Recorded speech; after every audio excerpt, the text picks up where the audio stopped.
Welcome to the Becoming Eva podcast, where we discuss real-life issues from a woman's perspective. Becoming Eva seeks to break the silence within the female community while fostering authenticity, transparency, and healing. We're your hosts, Latoya Moore and Maya Dawson. Let's get started.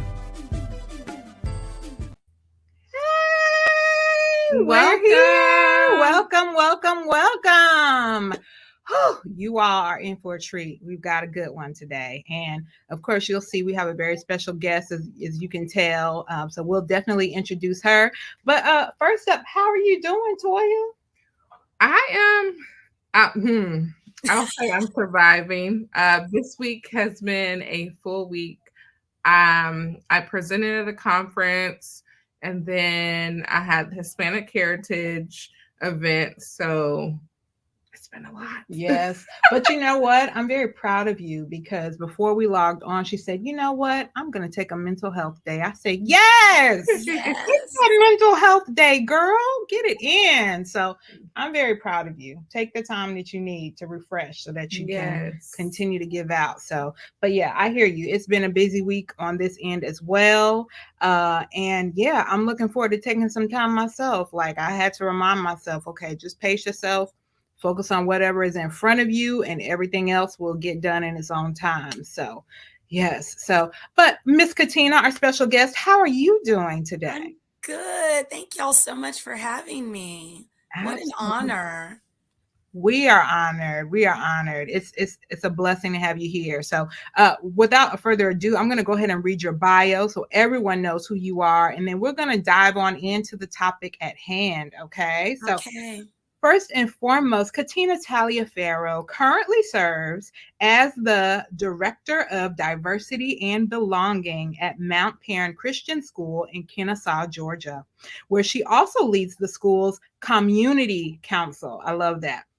She has found that 11 years in education has prepared her for this current role. Amen. Her heart is to ensure her students, families, faculty, and staff understand that as members of our school community, we adore and embrace God's creation in all of the many diverse ways He created each of us. I love that. Your quote here is, I truly have a desire to bridge gaps in our fellowship with one another that result from our differences. Just as nothing can separate us from the love of Christ, nothing should separate us from love between one another. Amen. And then second only to her love for the Lord is Catina's love and devotion to her family. She's been married to her college sweetheart, Emmett Taliaferro, for 27 years, and they have 2 adult children. Ooh, still hard to believe. Okay. So her oldest is 27 years old. That's Emmett the fourth, and then Tiana, her son. Emmett is her son, and Tiana, her daughter. Her son, Emmett, played football for Samford University, where he majored in healthcare administration. He completed his master's in healthcare administration from the University of Georgia and is currently working at Grady Hospital in Atlanta.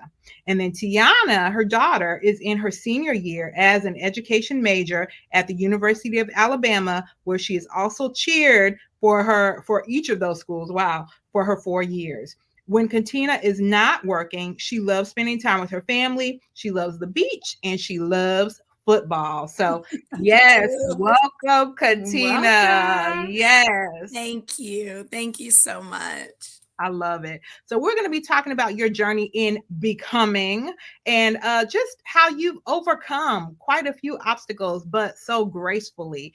I will say, though, before we get into that, BE community, we got to talk what's trending. Okay. So Catina, just go along for the ride. If you want to weigh in, feel free to weigh in. It gets a little sticky at times, but we got to talk. Yes. Okay. So first up, everyone knows, the ongoing saga between the Smiths, Will and Jada, has, been taking the news by storm for the past few weeks now. And so most recently, Will Smith actually spoke out, and he shared a very loving tribute to his wife at her book release. I believe they were in Philly, and he talked about how he was going to love her forever. He's committed. He loves her unconditionally, and there's nothing that anyone can do to change that or to stop that. So my question is, Does unconditional love truly conquer all? Y'all have any thoughts on that? I'll let you go first, Catina. Well, wow, what a pleasure. First, I have to say I was excited to see the little clip and to hear Will, speak, because I've only heard Jada the last and all the memes and things on social media. Yes. But going back to your question, can repeat it for me. Can love conquer? Does unconditional love truly conquer all? I know. Yeah, I mean, yes, in its purest form. I would say yes. More so agape love than anything else. I mean, that's to me, that's the purest, highest form. But that's all I'm going to say about that one. Yeah. It's a tough one. That's a tough one. It's a tough situation. It's so many layers, Yeah, it is. And I mean, even I was talking with my husband, Chris, about it. And he was like, honestly, I think what he said was the Christ-like thing to say. He's like, my concern, of course, is the other side of that equation, as far as when you give and you give and you give, but it doesn't necessarily look like it's reciprocated. And of course, we're not in their marriage. No one knows what's what, right. But at the end of the day, the hope and the prayer would be that unconditional love would be on both sides of the equation. Right. So. And you got to really look at like the actions behind your unconditional love. Well, what does that look like? Does unconditional love, have extramarital affairs? Does it have all of those different things? Their business has been on the street, so we all know about all of it. So, I mean, I don't know if it conquers all if you're not operating in unconditional love in the truest form in all the different avenues of it. Because it's more than just a word. You have to show the unconditional love, and how are you showing it? That's so good. That's really good. Well said. Yeah. Well, y'all, we're going to leave that one alone. I have a feeling we'll end up talking about it again before the season is over. That's right. We're going to let that one sit where it is. Okay. Now, I have another fun one, okay, that has been trending this week as well. Okay. So first up, a few weeks ago, there was a viral video of this young lady who was on a first date. And the guy pulls up outside of the restaurant, and it turns out that it's Cheesecake Factory. So she is like, I am not getting out of the car. I don't go to chain restaurants on first dates. And she literally took the camera live, went live, had this whole conversation, put her date on blast, and it was a whole thing. And so first there was questions about that, like, okay, what's wrong with Cheesecake Factory? Is that an appropriate place for a first date? All of that. And so since then, there has been a list that has been created by women. I didn't have any part of this. I don't know if y'all had any part in this. I'm assuming these are all single women that weighed in and said, this is where not to go on a first date. And guess what was at the top of the list, y'all? Cheesecake Factory. Oh, wow. So literally it said Cheesecake Factory, and then they named some other restaurants. I'm not going to go through the whole list, but some of them I understand, but some of them I was like, really? So of course, Cheesecake Factory is at the top, which we could definitely talk about that because I don't see a problem with that one. But Applebee's, Chili's, Chipotle, Olive Garden, Red Lobster, Wingstop, Buffalo Wild Wings. Okay, I get the fast food thing here. Okay, I get that. But then you've got, the movies. Maybe that's because you want to converse. I don't know. The gym, church. They don't want to do a coffee date. No Starbucks. They don't want to go out for ice cream. No ice cream. No bowling. No hookah bar. Well, thank God for that. No sporting events. Somebody was like, well, what if I got courtside tickets somewhere? You don't want to go? So It's a lot of different things on here. So all that to say, I get the fast food piece. Like, you definitely want to make sure that someone is putting forth their best foot. But then at the same time, I have no problem going to get coffee with somebody, if I'm really trying to get to know that person. So I don't know. Did y'all have any problems with any of the places I named as far as a potential first date? And I know we're all married, but think back to your dating times, or, in these dating streets today, what advice would you give single women? Well, I don't see anything wrong with Cheesecake Factory as a first date.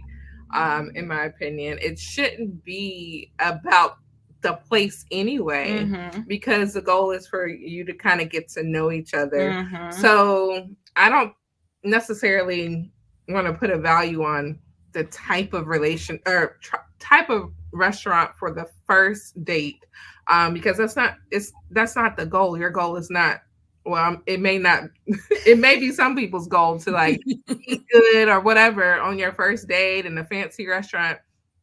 That was never my goal. I mean, it was nice if we went somewhere nice and fancy, but to me, I like to reserve like the really fancy places for like really special occasions, like anniversaries and stuff like that. But I mean, to each his own. I don't see anything wrong with Cheesecake Factory. Chipotle may not be like my first choice, but for a first date. And what did you say? Wingstop? Yeah, we're not doing that. We're not doing Wingstop. So I do think it's good to have standards, but not to focus so much on, I feel like that's kind of like along the lines of like superficial things and materialistic. Like, you got to think about what you're trying to, what's the goal? What's the goal? That's real. Any thoughts, Catina? Well, all I could think of when I saw that list, my very first thought was, wow, it's rough in these Dayton streets nowadays. It's hard for me, honestly, to comment, to be perfectly honest. I mean, I've been married to E for 26 years. Yeah. We've been together for 28 years. And our 5-star, our anniversary spot was Outback, y'all. Like, I mean, we were young and I didn't care about any of that. And I would actually be fine with Chipotle, not Wingstop, but I would have been fine with Chipotle. Their food is fresh. I'm good. I mean, grab a table, have a chat. I mean, and also, I'm also speaking as a mother with a son. I'm like, if a girl put you on blast for taking them to Cheesecake Factory, you could leave her right on there and keep it moving. Talk. Go ahead. Yeah, I'm sorry. I was glad when he drove off when she was trying to put him on blast. And, and she was like, where are you going? Where are we going? Like, we can compromise. No. I'm taking you home. There you go. I was like, that's the correct choice. I would have dropped her off too. Yeah. Maybe we'll call the Uber for her or something. Oh, Lord. Get out the car. Yes. No, I called you an Uber. Troy, you ruthless in these streets. That's right. Ruthless. I don't know, y'all. I would at least call an Uber for her. At least, right. So but yeah, I think that I mean, I don't know that person, but it felt very superficial. And as a mom of a son, that is not what I would want for him. And if my daughter behaved that way, there would be some serious choice words. But she wasn't raised that way. Like, I just, the value is in the wrong thing as far as I'm concerned. Yeah. That's, y'all, some wisdom right there from a woman who's been married 26 going on 27 years. Okay. Like, and I love the mama perspective. Like, if that was my son in that situation, he needs to rethink who he's taking out on a date. That's real. That's very real. So single ladies, I'm not saying don't have standards. I'm not saying that, but I am saying prioritize the right thing here. Okay. Like, if you dating to get a free meal, okay, I guess I understand this list. You must not be dating to get married. If you dating to get married, then you really want to make sure that you're focusing on getting to know the person, because you have to focus on their character and on their insides. That is what matters. Just like it's not the wedding, it's the marriage. So, I mean, the focus needs to be on that, on the big picture, on the end game, not you didn't do this or you didn't buy me that or you that is not lasting. Yeah. Write it So down, y'all. Take notes. We look, just saying, we got an expert here. Okay. So all right. So that concludes what's trending. And I'm gonna turn it on over to Latoya. Yes. So I understand that you and Maya already know each other. yes. So I would like to know, and as well as the Becoming Eva fans, a little bit about you and about what it was like growing up in your family. Can you tell us a little bit about like where you're from and your family? Yes. Well, I was born in Chicago and we lived there until I was 5. And my dad got a job opportunity and we moved to California. And I have one sister, she's 8 years older. So that move was very traumatic for her. She was 13. So if my memory serves correct, I think she was 8th grade going into 9th grade. So y'all can imagine. I mean, I was going into kindergarten. Who cares, right? My dad is from Eufaula, Alabama, and my mom is from Yazoo City, Mississippi. So as you can imagine, the big lights in the big city of California was so foreign, particularly for my mom. And so much so that the day after school would let out every single year, she flew. We would drive and we would go to Chicago for a month. I would go to Chicago for a month with my cousins, and then we would all go down to Alabama with my grandma on my dad's side. And then I would leave them after a few weeks and go to Mississippi. By the time it was all said and done, I skidded back into California the day before school started. My mom, and these are her words, she did not want me around the plastic people. Oh, wow. All right, Mama. Yes, I mean, but looking back, wow, my parents gave me the greatest gift, the gift of my cousins and the gift of my grandparents. So I was the grandchild in my grandma's kitchen because she was the candy lady in Mississippi. And so I sold, little 5-cent candy pieces out of her kitchen and sat with them. And, I know so much about them and I gleaned so much from them. And so we're just a really close-knit family. And I'm just so blessed that I got that time with both sets of grandparents. That's awesome. Yes. That explains a lot because I feel like you've always had an old soul and just being very nurturing. So I'm like, definitely the grandparent influence. Definitely. Yes. And my parents too. I mean, they're the very best people I know. Oh, that's awesome. Yeah. Yes. You've always been, as long as I've known you, an incredible woman of God that I have admired. And so can you tell us how that relationship, developed for you personally? Well, I thought about that particularly over this last year. It's so interesting, but I can't remember a time not being in church. So whether it was with my parents, my dad led a Bible study and they were very active in our church growing up. And of course, when I was down south in Alabama and Mississippi, we were there all day Sunday, all night Wednesday, in the summer. And so I realized that I've always loved the Lord. I always loved him, but my relationship deepened as I got older. And then honestly, it just made me realize that my relationship deepened with him as I became a wife, as I became a mother, and it helped me to really delve into the word. Wow. That's awesome. So you kind of talked a little bit about how your relationship evolved over the years, your relationship with God. Can you talk a little bit about how you discovered what you were passionate about in life? Oh, wow. Well, I think anyone that knows me would automatically say I am very passionate about my family. I'm a fierce protector of my people, and but I am also passionate about my students and just about love to learn. I love being around the students. And honestly, I love every age. I don't know if that's because my kids have gone through every age. Now, let me make a correction. I know I could not do kinder or preschool all day. I was going to ask you about that. No, ma'am, I'm a little too old for that now.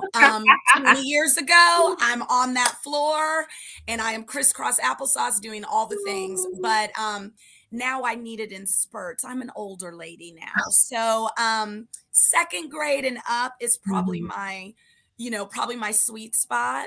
Second and third is still just such a sweet spot for me. But growing up in California, I will never forget this. My senior year, my counselor brought me in and she said that I was only suited for junior college. Oh, wow. Well, I'm an educator, so there is nothing wrong with junior college. There is nothing wrong with junior college. But I think there is something wrong with telling a child that when you barely know their name. Yeah. So I just thought I was just average. I just thought I was just kind of an average student. So when I went to Hampton, oh my word, when they talk about the scales came off and your heart just burst wide open. I mean, I had professors telling me that I was smart. I had only heard that from my family. And because of that, because of the environment, I developed a love of learning. And I knew I was capable. And I just never wanted a child to walk away from my presence without knowing that they were loved, that they were seen, that they were valued, that they're capable wherever they are at. Yeah. Is everybody on the same level? No, but I always wanted to be the educator to meet you where you were and to love on you. And to see a spark in a child's eye because, you said something or you taught them something. There's nothing like it. And so I got a little taste. I did get to homeschool my kids, not for long, but I did get to stay at home and homeschool my kids before they got to kindergarten. And I just, it's the best feeling. And I love being around my kids. I love being around their friends. We just, me and E both, I mean, we love it. He coaches. And so I do know I'm very passionate about that. That is awesome. I did not know that, like, literally that experience, that you had that experience in high school. And just thinking about how many students may have had similar experiences and like just decided to just do away with college period because of it, but you instead continued on, and it was in college that the light bulb went on for you, like, hey, I love learning. I can really do this. So, and of course, we got to shout out the HBCUs. I'm an HBCU alum as well. Yes. Do you feel like that played a role as well in you really being poured into as a student? I had never, ever been poured into that way. Wow. I was never seen in lower school, middle school, or high school. I just was, in the background, and I was just there. But was I known by one teacher? I only felt like I was known by my third grade teacher, Miss Price. She later got married in Miss Arnold. And as old as I am, that's how good she was, because she stands out to me. That may be why my sweet spot is third grade. That just clicked to me. But anyway, I've never even thought about it that way. But Miss Price is the only one that I felt and I knew that I was seen by her. Wow. My sweet spot is definitely high school. Oh, yeah. As an educator, I definitely felt very marginalized growing up in the different schools. So I definitely get that. Like, I was very quiet, didn't really speak much. I knew a lot of the answers, didn't really have confidence to like raise my hand. But I would like get A's on the tests, and I just wasn't really confident. And then in high school, Miss Karen Reed, my biology teacher, she was also my track and field coach and my cheerleading coach. I felt like she really poured into me. Mm-hmm. And because we developed a relationship outside of the classroom, because she was my coach, she just really poured into me and kept telling me things like, oh, you're brilliant, you're smart, you're going to do great things. And just that affirmation. I don't think I was getting that from home or anyone else, actually. Mm. So yeah, that's like my Yes. favorite thing to teach. But well, I'll say second favorite thing. My first thing is forensics, then biology. Oh, But I think wow. it really played a role in my decision to go into education. And I love building relationships with students and Oh, watching them grow, and then the connections after school, like yes. even once they move on, and then I Yes. see them at like random places now, like, oh, now you're at my doctor's office. Oh, you are putting like something on my chest, like, That's right. That's right. oh, you are taking care of my dog because you're a veterinarian now. Like Yes. it's and then some of them are like coaching my kids in That's gymnastics. awesome. Like I keep running Yes. into all these people that I have taught and touched over the years, and it's just really awesome to see like the full circle of life. And now they're coaching and teaching my own kids, and now Mm-hmm. they get to see it from my eyes when I was a teacher teaching them, and when they were acting up in my class, and now you got my kids. Oh, yeah, it'll come back for sure. Hey, babe. But So yes, I love my alums that they still reach out. When I get a message from an alum, it just it makes my heart want to burst wide open. I mean, it really does.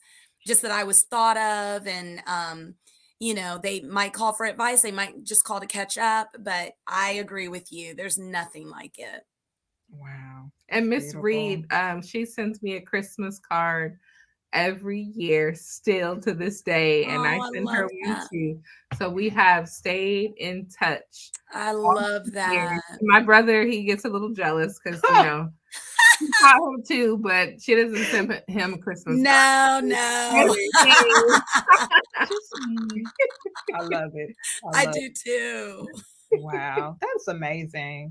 We have anything else you want to share regarding the origin story or anything you want to share regarding that, Katina? Gosh, I don't think so. Yeah, I don't think so. I love it. I love hearing these full circle moments. It's No, beautiful. it's sweet. Well, let's dive on into becoming and your journey currently. You actually, and I was, of course, we follow each other on social media. It's probably been, gosh, I was trying to remember the last time we saw each other in person. It's been several years. I want to say right after I got married. I remember you giving me marriage advice. We were at a bridal shower for someone else. And so I can't believe that might have been the last time. But anyways, Wow. of course, we keep in touch on social media, but a couple weeks ago, you posted an amazing testimony in honor of Breast Cancer Awareness Month. And I was like, okay, we got to have you on the show. We got to have Oh, you on the show. And so I would love for you to share with us your journey as now a breast cancer survivor. I like to call it a thriver. Um, yes, but me if you can share with us too. your journey, like how were you diagnosed and what was that experience like when you were diagnosed? Well, thankfully, I had my annual already scheduled. And so a few days before my annual, I actually felt a lump. Mm, Even though I felt the lump and it moved, it felt just like a pebble. It was very distinct. I wasn't worried because I've had a lump before and mhm. it was benign. I can have cystic breasts before and after my cycle. So honestly, I wasn't alarmed like at all. Yeah. I went to my gynecologist. I had my annual exam and she ordered my mammogram. And I showed her the lump and she said, yes, I felt it. We're just going to do the mammogram. Everything should be fine. I do the mammogram. I get called back. So they say, Catina, you need, I really want to refer you to a breast specialist. So I go to the breast specialist and they do the wand where they're actually taking images. And I noticed that their face looked a little funny. And so I asked and I said, is everything okay? And they said, well, I don't love what I see. I'm just going to be honest with you. We like to see round edges, and your edges they have a little bit of jaggedness to them. So we're not sure, but we're going to do a biopsy and we're going to send the tissue sample out and, we'll just let you know. So that was literally when they did the needle biopsy, the most painful. And I had 2 kids without anesthesia. So that's how painful it was. Wow. Because of the location of where they did it. And I was like, oh my goodness. So of course, waited, get called back in. And let me backtrack and say that my Tiana, she had an away game in Arkansas. So we were in I was in Arkansas with other mothers of her teammates. My chart pops up on my phone. And I happened to be with a registered nurse. A registered nurse was one of the moms. Wow. So I said, guys, my test results just came up. Should I look or should I wait? And so my sweet friend Sarah said, let me look. She did such a beautiful job and did not alert me. The way she handled it and did it was beautiful, it was kind, and it was gracious. So I still wasn't worried. I flew home Saturday night at 1 a.m. and then I had to jump on a flight to head to Woodlands, Texas, because I had a conference at work. So I was going on 0 sleep. Went to the conference Sunday night. Monday, I left the conference early. Tuesday morning, October 4th, I had a 1 o'clock appointment with my breast specialist to get the results. My cousin Ann E offered to go with me. And I was like, no, we're good. We're okay. Sarah didn't say anything. It's fine. Everything's fine. They may say that I need to have a lump removal, but I surely did not think the C word. Oh, wow. So I walk in and they cut straight to the chase. They were very direct. They were not cold, but they were very clinical. And I think I was like, what? Wait, what did you just say? She said, I'm so sorry, it's cancer. And my grandmother died at 104. Like, it does not run in our family. I think that might have been the first thing I blurted out. And she said, nowadays, it does not need to run in your family. And so I just remember being super dazed, walking out with a bunch of pamphlets and just trying to drive home. I didn't cry yet. I teared up, but I didn't cry. I honestly think I was just in shock. Wow. E at the time was working overnight and 9 to 9. But this week he was on doubles. So when I got home around 2-ish, he was just leaving for work. And I just remember being in the kitchen and I blurted it out. And he said, what? And I said, I know. It doesn't feel real. So he hugged me and prayed over me and went to work. And I don't know. I was in a daze, partly because my mom, my dad, and my sister had left the night before to go to Beirut, Lebanon. Wow. I got the news. They were still in flight. So I couldn't tell them. And because my kids were lifers, what we call lifers at Mount Paran, they started in preschool and they graduated from there. And because I work there, I couldn't say anything to anyone. Oh, wow. Because I could not take the chance that my kids find out from anyone other than me and E. So I had to hold it. I could not say anything to anyone. There was one trusted friend that I told Stephanie at work because I knew she would not utter a word, but I couldn't say anything. So this was October 4th. So I couldn't get my kids together that weekend because Tiana had a home game. We played Texas A&M, and we acted like everything was normal. I faked it. And we had an away game at Tennessee, October 15th.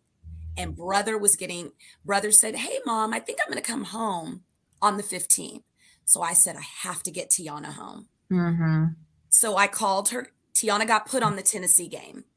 I called her coach, and I had to tell her coach. So her coach pulled her off the game. Tiana didn't think anything of it really, because she was hoping to come home anyway, and was like, "Oh, yay, I got put on the game, but now I get to come home. So awesome." Mm. So I told my kids it was around 2:30ish on Saturday, October 15th. And I do not think that day sticks out more than the October 4th date. Mm. It was hard, and it was yuck, and it was just all the things. They responded exactly how I knew that they would. And again, I just had to reassure them and tell them that everything was going to be okay. Both of my kids instantly went to a really good girlfriend that is a thriver. And when Tiana was in 8th grade and Emmett was in 11th grade, she got diagnosed with her second bout of breast cancer. Mm. And this time it was very aggressive. Mm. So we cared for their family. I did their family calendar for 10 months. Oh, wow. And I mean, she immediately went to MD Anderson. She had the max amount of radiation. She had the harshest chemo. So my kids experienced that. So when I told them I had breast cancer, that's exactly where they went to. Gotcha. I just had to reassure them and tell them that ours was different, and that we won't know more until I actually have the surgery. Mm-hmm. But this is where our faith activates. Your faith does not activate when you're skipping around, Come on, blowing glitter and blowing, I don't know, cotton candy bubbles. Like, that is not when your faith is activated. Your faith is activated when you are at your lowest of your low, and you have to look your beautiful kids in their eyeballs and put fear into their hearts. That's what it felt like.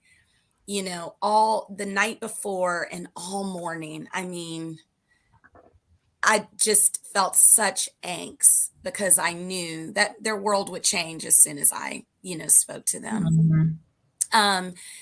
And so I told them on Saturday the 15th, and I had my surgery on October 18th. Oh, but wow. We had to wait 2 weeks because I did go ahead and do the genetic testing, and that lab was in California. And so it took a good 2 weeks for me to get the results back.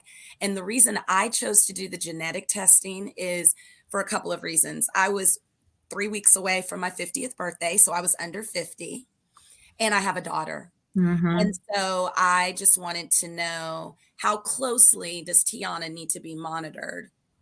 Because again, this does not run in our family. Yeah. And it just felt like such a fluke to all of us. I mean, it didn't feel real. So thankfully, the results came back, and it came back great. There's no genetic markers or anything like that. Tiana will still have to be monitored because, again, I was not quite 3 weeks shy of turning 50 when it happened. So she will be monitored, but I think that's an awesome thing. So let me ask, for genetic testing, does that, it identifies the potential of it running in your family, or? Correct. Okay. So then that would have prompted, if I had come back and I had any markers, then that would have prompted them to test my Tiana. Got it. And they would have tested her in her, well, gosh, I guess there are people being diagnosed in their 20s now. But they would have tested her. And then you kept saying, because you were close to your 50th birthday, what is that delineation? How does that impact the testing? So I don't know if this is universal, but my doctor said because I was under 50, just classified under 50, and the fact that I have a daughter, that she will just be monitored more closely because I'm her mother. It's it's direct. And so, but I told Tiana, that's great. Because I truly, truly believe that I caught mine early. And when they went in, they got clear margins. But because I frequently did my breast exams and I didn't wait around, I think that truly saved my life. I really do. Wow. Because I did not realize that while the pandemic was going on, I did not get a mammogram for 2.5 years. And, you know, mammograms in 2020, that was elective. I mean, that was considered elective. And then 2021, the world wasn't quite open yet. And then here I am, 2022, you know? Yeah. But I did go a time period, which I do not recommend, but I did go a time period where I did not get my mammogram. I was still doing self. Oh, yeah. I did not do my mammogram. So, that I think is awesome that Tiana will be monitored closely. Now, you ended up having surgery to have the lump removed. Were there other courses of treatment that were recommended, or what made you basically decide to go that route versus another? Right. So I think, so the way my mind works, I overthink a lot. And so the approach I kind of wanted to take this go around was just, I want to trust God and I want to trust my gut. Those were my two things. I didn't want to do a lot of research because the way my mind is, it would have sent me down a path that I did not want to go down. I just wanted to trust God and trust my gut. And so that's kind of the approach that I took with everything. So what I felt after, you know, them sharing their opinions and, you know, their recommendations, I felt like if my genetic test came back and I carried the marker, I was going to get a double mastectomy. Wow. That just, I've already nursed my kids and I need a little lift. And so I thought, well, this is what we're going to do. If I come back with that genetic marker, that's what we're doing. When I didn't, I just felt like, you know what? Let's just do the lumpectomy. And they only removed one lymph node. I mean, 5 years ago, I had a girlfriend and the way they described it, they took a gangle of her lymph nodes. That was kind of protocol back then. But now, the day before surgery, they inject you with blue dye. And if the blue dye does what it's supposed to do, it will give you a clear path from the mass to your lymph node. And then that way they can see exactly what's going on. So I did that the day before surgery.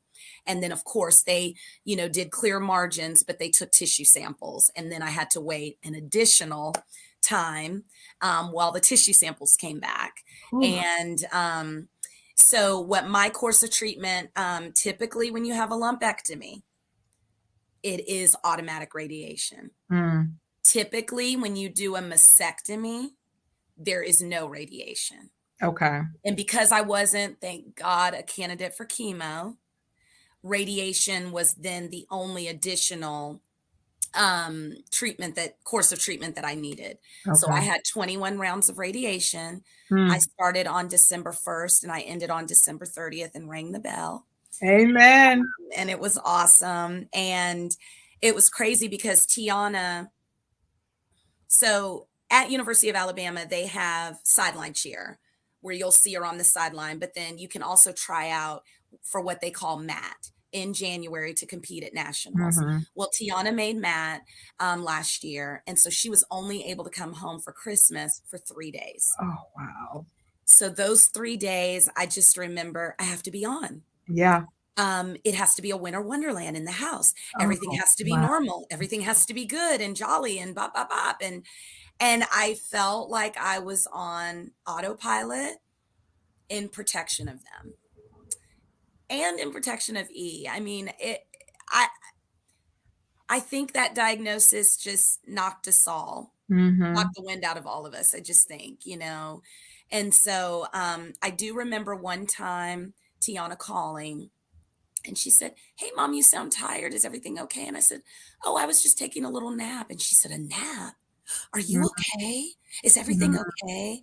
So I knew they weren't in a place where they could handle Yeah. seeing the hard Yeah. or me really expressing the hard. Mm. And so I realized after the fact, I didn't really talk about how Mm. I was feeling and about what I was going through. I didn't want to burden anybody. Yeah.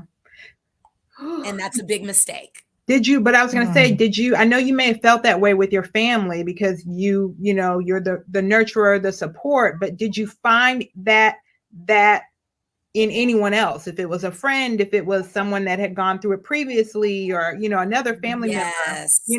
Yes. So I do have a couple of friends that had gone through it previously. Of course, E was awesome. I mean, he listened to every word. Bless him. I mean, so, as Chloe. you can tell, I'm not really short on words. And so, I did, say to him, of course, and my cousins, but I didn't realize until after that even though I thought I was talking, I Mm. really wasn't fully sharing. I really wasn't. And in hindsight, I really, really wish that I had done a support group. Mm. I think that would have been amazing for me. Mhm. And I don't know why I didn't think of it Yeah. at the time, but that would be my advice to anyone, Yeah. moving forward. I pray no one has this. Cancer is awful. I want it to go away. But if you ever were faced with that, lean in on your loved ones, Mm. but also find a support group. I wish that I had done that. And I had amazing family, but just walking through with people that are going through the exact same thing. So I made friends with the regulars, um, every morning because I would do treatments at 6 a.m. so Mm. that I could leave, shower, and be to work on time. And Wow. so you know, it was funny because you just make friends with the people in the locker room and you're going through. So I did have that, and that was a huge blessing.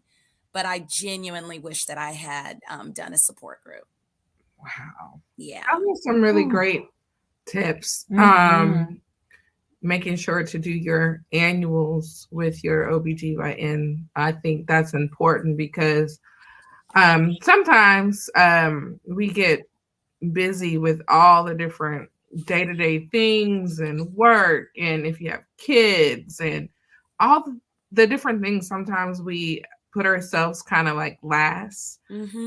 especially if you have kids and they have to have all their appointments, and That's it's right. very hard to really schedule in the time for That's like dentists, physical, like for each individual person, Mhm. that's right. but you cannot forget about yourself. So I love that tip and the Yeah. tip of having a support group. Do you have any additional tips or words of wisdom that you want to share? Oh gosh. Yes. I mean, one of the best, I'm trying to think back to one of what were the things that made me feel so loved and supported. The one of the best things would be friends or family sending me scripture, Mm. an encouraging word, and worship songs. There is something when you lift your hands and you worship the Lord that is such healing for me. Mm. And so when friends or family would send me worship songs, a scripture, a sweet word, another little tip I would give is, just to give grace. I became very forgetful. They Mm. call it chemo brain or radiation fog. Mhm. The radiation fog for me anyway was real. Mm. And I was always saying, "I'm so sorry. Can you repeat that?" I had a notepad and pen with me everywhere I went at school because I had to write everything down. I couldn't remember if I was just introduced to Jack. It could have been 2 minutes later. What was his name again? I mean, I genuinely could not remember. And so, just giving grace, also offering to go to doctor's appointments, particularly if you're going through chemo, because the chemo treatments are long. And I know that with our friend that I spoke of previously, another girlfriend arranged for different friends to sit with her during chemo treatments, and they would play cards, they would color, they would watch an episode, a funny episode, to get their mind off of things. Those are the things. And what was really special for me was when E showed up and my cousin showed up, and one of my sweet friends that was going through it but had completed and rang her bell 3 days before, she showed up for me to ring my bell. Yes. And I'm telling you, I tear up even now, just the kindness, just any act of kindness, sometimes you can say, what do you need? And when you're going through, you don't know what you need. Yeah. If somebody says, oh, are you hungry? What do you want me to get you? I don't know what I want to eat. Just whatever you would eat, So my best surprise, honestly, was when people just drop things off at my door. They didn't ask me. I didn't have to figure it out. I didn't have to think through it. Yeah. And guess what? I may not like X, Y, and Z. I may not like raisins. But guess what? Some cinnamon rolls with raisins got put at my door. I'm eating those cinnamon rolls and raisins because I like those raisins because somebody thought enough of me. And so my dislikes, my preferences, that goes out the door. I didn't care about any of that. I was just thankful to not have to think about it, Another thing, you could ask a friend, hey, what's your cancerversary? I don't even know that that's a word, but what's your anniversary? And put it down. And if you would send a note or send a text on their, the anniversary of when they were diagnosed, or, I asked a couple of people, different people have different anniversaries. So I consider my anniversary October 4th. That was when I was diagnosed. Yeah. I know some people, they mark it the day of surgery. Some people mark it when they ring the bell. Some people mark it when they start treatment. So mine is October 4th. And, that was when, I got diagnosed. But those are just sweet, kind things, and genuinely the best thing, if they never know, is to pray for them earnestly. Yeah. Because it does feel, I never felt this way. But I know in speaking to some people, they felt very, very lonely and isolated. And I did feel the isolation, though, after radiation. When we came back from Christmas break in January, it was so hard. I had to stay away from people because radiation killed my immune system. Yeah. And I work in a school. Yeah. And I work with pre-K through 12th. Yeah. I got all kinds. I got super germs around me. I always call preschool super germs. So that was hard. It was hard seeing my babies and not being able to bend down and hug. I had to find different ways, to love on them. But if somebody sneezed down the hall, you could guarantee I was sick. And I never get sick. Yeah. So January, February, March, it was so tough. And then stress did set in. So I had a horrible, horrible, horrible case of eczema in my scalp and on my forehead. And it just looked noticeable to me. And I just was very self-conscious. I was peeling really bad. And I would wake up and I was scratching. I was bleeding. I lost my edges. My hair did thin out, even from radiation. Your hair can thin out. But I'm not complaining because chemo, you lose your hair. So Yeah. praise Jesus, right? But I was just self-conscious because, my edges, my hair had thinned out.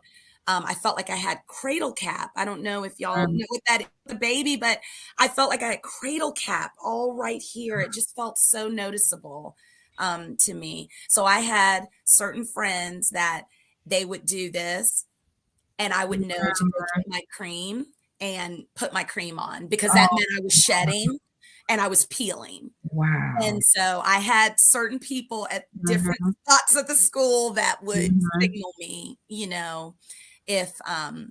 if I was looking crazy. So Wow. Thank yeah. God for just support on all levels, like in every aspect. Like that's beautiful. Whew. Yes. I tell you, Yes. Katina, we could go on and on. I wanna be mindful of your time, but and ask in closing, is there any other either words of wisdom or advice even that you would give, words of encouragement even to anyone that may be going through radiation right now, or have a family member that is, on this journey? Anything you want to share in closing? Well, if there is anyone listening that is going through radiation, I just want to tell you, you are coming out on the other side.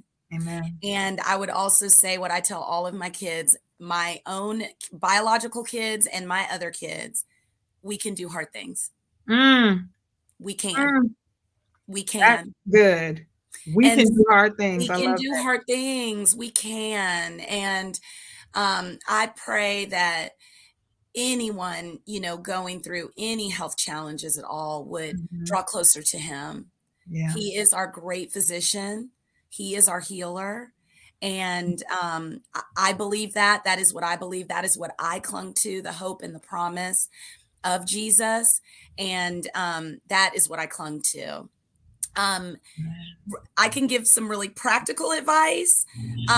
If you are going through a health challenge, do not, do not, do not go to your appointment if your tissue samples and your lab results and any results, if they are not in, you change that appointment, because guess what? Mm, Go into this long doctor's appointment, they don't have your tissue sample, they don't have your lab work, they don't have something. Guess what? You still got to pay. wow. Tax is real. The pink tax is real. They call that, and I've done it. So I needed PT. I had a little bit of lymphedema from the lymph node removal. So I was referred for PT. I only completed 4 sessions because I couldn't afford anymore. Yeah. And that's what they call the pink tax. Wow. Women that are not getting full treatments because you can't afford it. I mean, so if you are going through a health challenge and you have a doctor's appointment, do not, do not, do not go. If my chart or whatever it is, Yeah. if the results are not in, you need to push that appointment back, because they will still charge you to check on you to see how you're doing, or to check your blood pressure. No, you still the same price. And so that is very practical advice. Yeah. I love word puzzles like on my phone, but bring something, because there is no cancer doctor out there. There is not one oncologist that does not have you sitting and waiting. Facts. It's facts. Wait. The oncology appointments literally were the longest doctor's appointments I have ever experienced. So Yeah. have a bag so you're not agitated, irritated, and annoyed, and so that when you get in there, your blood pressure isn't sky. That's real. That's Yeah, real. no, I mean, it's real and it's practical. And then also just don't be like me, be better than me, and don't pretend that everything is fine when it's not. Reach out. People really do want to help and to love and to serve you. A lot of times people just don't know how. And, so your trusted, circle, what I call my hula hoop, lean on them. They want to help you. They do. And find a support group. I wish that I had done that. Also, I'm going to try yoga. and see if yoga is something that I enjoy. I always walk. I love being outside. And so I definitely walk and I do all of that. And that's a sweet little stress reliever for me. But somebody was like, yoga is amazing. And I'm like, okay, let's try. I love it. I love it. And so those are just, kind of practical things that I would love to share with someone listening. But just to know that lean on your people, trust God, and trust your gut. That's good. I swapped an oncologist because we didn't vibe. We just didn't vibe. That's the best way to put it. And I felt bad because she was recommended by my breast specialist. So I hesitated and I went on a second appointment, but that second appointment sealed it. And now my oncologist is everything you would want. Yes. And so trust your gut, trust that knower. That's good. I just feel like God, particularly us women, gave us that knower. And I just trust your gut. Trust your gut. When things don't quite feel right, you need to get it checked out. Good stuff. Yes. Thank you, Catina. We're going to close out with noble character acknowledgement. And so do you want to share what noble character is? And then we'll close on out. Yes. Noble character is a section on our show where we like to acknowledge a woman or women in our community that is inspiring others or being a role model to someone else. So, Catina, we would like to basically, we normally let our guests choose a noble character, but we are choosing you as a woman of noble character because you are correct me if I'm wrong, you said a thriver, not a survivor. Come on. Yes. So you are a woman of noble character. Yes. Oh my goodness, y'all are so kind. Thank you. Absolutely. Absolutely. And like I said, I've adored you long before this whole situation, but seeing how you have come out on the other side of it has shown yet another aspect of how amazing a woman of God you are. And so we want to celebrate you. Number one, for sharing your story. I know it's still very fresh with you coming out and just having your first cancerversary. So thank you for entrusting us with sharing your story, sharing your path, and just using it as an opportunity to inspire and encourage others. So we celebrate you today. Oh, my word. Thank y'all so much. Thank you. Thank you. This has been an honor and a joy. I'm so thankful. I'm just thank you, Lord, that I can love on my babies longer and love my husband and be with my family, and that I was able to sit down with you all. So thank you. Thank you. Thank you. Absolutely. Well, thank you for your time. Yes. Y'all, this has been one for the book. So yes, thank you for your time. This has been an amazing episode. So Becoming Eva or BE community, we want you, of course, to share this story, tag, like, subscribe, all the things, and then of course, definitely visit our website. You want to support us with merch, all that good stuff. But we just want you to support and to pass the story on, y'all. And next week, we will actually continue the Becoming journey with special guest, Adrian Pettit. Did I say her last name right? Yes. Okay. It's Adrian Pettit. Yes. So we will see you all next week. Have a good one. See you soon. See you soon.